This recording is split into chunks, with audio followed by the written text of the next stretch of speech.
you ever noticed that the more you try to forgive someone, the harder it becomes to actually move on from what happened? It's almost like the very effort of forgiveness keeps the wound alive. We repeat to ourselves, "I must forgive. I should let this go. I need to be free from this hurt." And yet the more we push, the more the memory lingers, the more it burns quietly in the background of our mind. Why does this happen? Why is it that trying to forgive can sometimes make forgetting impossible? Krishnamurti often pointed out that effort itself is a sign that something is unnatural. When you are forcing your mind into a certain direction, you are creating resistance. And resistance, by its very nature, strengthens the thing you are resisting. Imagine trying to push a heavy door shut while the wind keeps it open. The harder you push, the more you feel the presence of that opposing force. Forgiveness, when approached as effort, works in the same way. The harder we try to forgive, the stronger the memory of the hurt becomes. Think about your own life. Someone betrays your trust, says something cruel, or abandons you at a time when you needed them most. Immediately, the mind begins its battle. One part of you wants to move on, to rise above the pain. Another part clings to the injury, replaying it over and over, analyzing every word, every look, every moment. Then comes the moral voice inside your head telling you, "A good person forgives. You must forgive." And so begins the cycle of effort. You tell yourself to forgive, but by telling yourself, you are actually reminding yourself of the injury, reactivating the memory, deepening the scar. This is why Krishnamurti would ask us to look at forgiveness without the traditional lens of morality. He would ask us not to approach forgiveness as a duty or a discipline, but as an understanding. What does it mean to forgive? Is forgiveness a conscious decision, or is it something that happens naturally when the hurt is fully understood? Let's explore that. When someone wrongs you, the mind immediately labels it as an injury. That label strengthens the sense of me who has been hurt, and the other who has caused the hurt.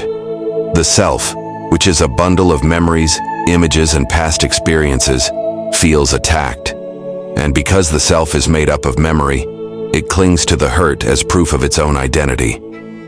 The more you identify with the one who was wronged, the more you keep the wound alive. So when you say to yourself, "I will forgive this person," notice what's happening. You are still holding on to the identity of being the one who was hurt. Forgiveness becomes a form of superiority. It's as if you are saying, "I am generous enough to forgive you." But deep down, the wound is still there, because the memory is still there. You can cover it with kind words, with noble ideas, but it hasn't actually dissolved. This is why real forgiveness cannot be forced. It happens only when you see the whole process clearly, without trying to change it.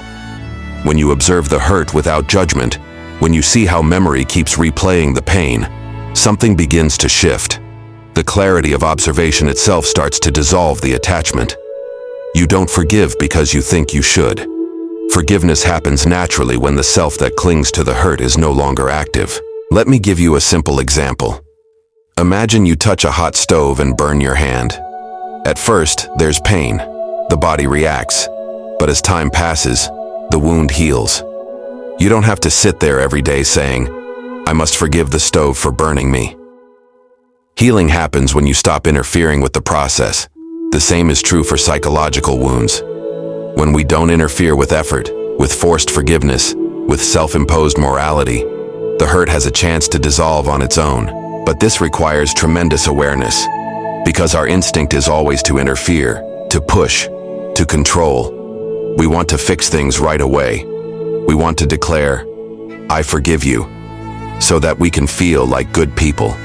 Yet in that declaration, the self is still active, still asserting its role, still holding on. That's why the memory lingers, why the scar remains. Krishnamurti often said that the art of living is the art of seeing, not judging, not condemning, not excusing, but simply seeing.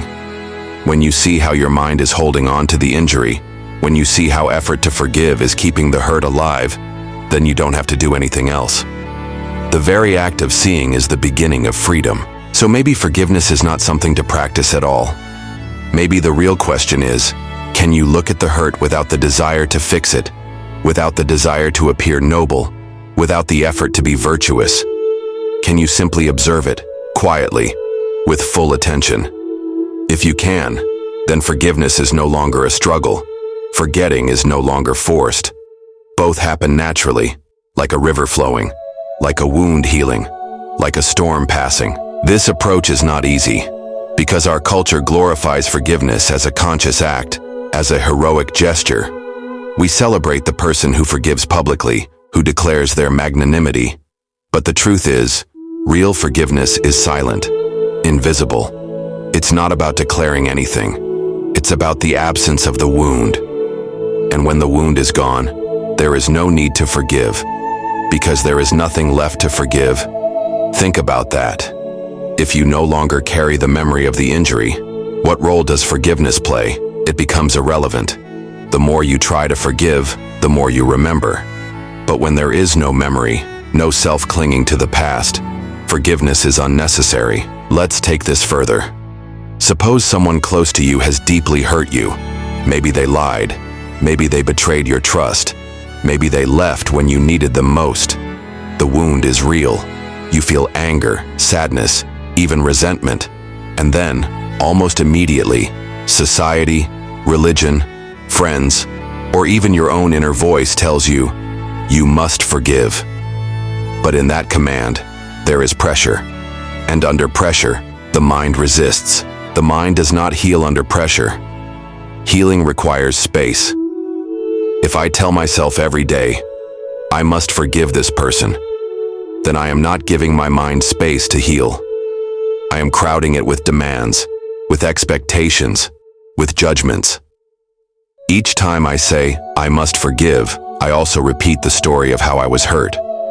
I reinforce the image of the person who harmed me. I relive the pain.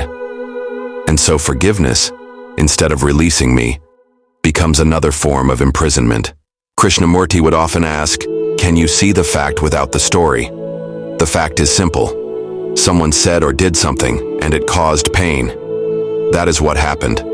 The story is everything the mind adds afterward. How could they do this to me? I trusted them.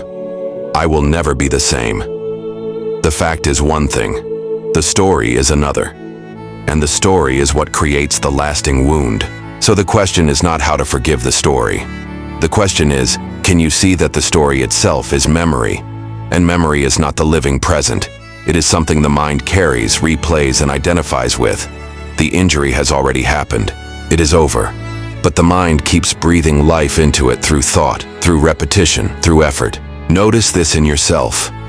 When you recall a painful moment, the body reacts as if it's happening again. Your chest tightens, your stomach churns, your heart races. Yet it is not happening now. The moment is gone. Only the memory remains. And memory, when constantly fueled, becomes suffering. Now, if you see this clearly, without judgment, something remarkable happens. You realize that forgiveness is not a matter of willpower.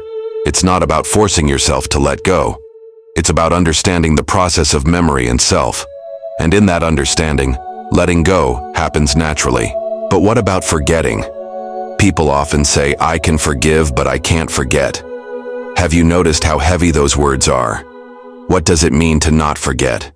It means the memory is still active, still powerful, still shaping your relationship with the person and with yourself. And again, the more you try to forget, the more you remember. The more you push a thought away, the more persistent it becomes. Try this experiment. Tell yourself not to think of a red apple. For the next 10 seconds, do not imagine a red apple. What happens? The image of a red apple appears immediately. This is the nature of resistance. The harder you resist, the stronger the image becomes. So when you resist a memory, when you say, I must forget, I must let go, you are actually strengthening it. This is why Krishnamurti said freedom comes not through resistance, but through understanding. If you see how memory functions, how thought clings, how effort strengthens the very thing it tries to escape, then there is a possibility of real freedom. Not the freedom of forgetting by force, but the freedom of not being bound by the memory in the first place. So the question shifts again. It is no longer how can I forgive? It is, Can I observe the whole movement of thought, memory, and the self that clings to being hurt? Can I watch it without condemning, without excusing, without justifying? Just watch. Just see. That watching, that deep awareness, is the beginning of release. In the end, forgiveness is not something to be practiced like a technique or forced like a duty. It is not a moral performance to prove that you are strong, spiritual, or noble. True forgiveness is not even an act at all. It is the natural outcome of seeing clearly. When the mind no longer clings to the memory of being hurt, when the me that says, "I was wronged, I must forgive," quietly fades, then forgiveness becomes unnecessary. What remains is simply freedom. Think of it this way. If a wound has healed completely, you don't keep reminding yourself to forgive the injury. The scar may exist, but the pain no longer defines you. In the same way, when the psychological wound dissolves through awareness, forgetting does not require effort. It happens on its own, like night giving way to morning. The harder we try to forgive, the more we stay tied to the past. But the moment we truly understand the process of memory, the story ends by itself. And in that ending, there is peace, there is clarity, and there is a love untouched by yesterday.